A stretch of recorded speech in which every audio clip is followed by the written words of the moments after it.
ناظرین السلام علیکم ورحمۃ اللہ وبرکاتہ۔ امید ہے آپ سب ٹھیک ہوں گے۔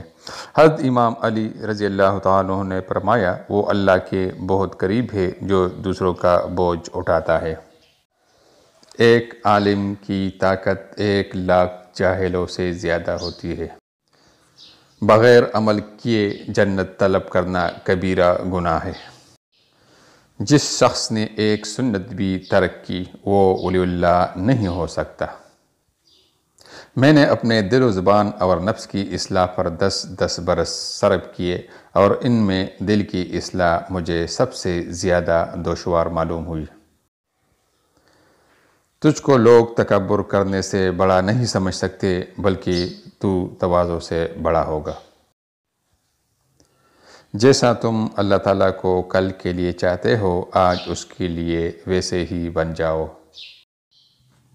آپ سے دریافت کیا گیا کہ انسان کب متواضع ہوتا ہے؟ فرمایا، جب اپنی ذات کے لیے کوئی مقام و حال نہ دیکھے اور نہ لوگوں میں اپنے سے کسی کو بدتر سمجھے۔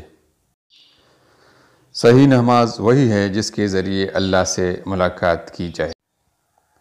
صرف 3 باتیں اپنے پلے باندھ لو، کوئی تمہیں دھوکہ نہیں دے سکے گا۔ اول، کوئی تم سے بد اخلاقی سے بات کرے تو تم اس کو حسن اخلاق سے جواب دینا۔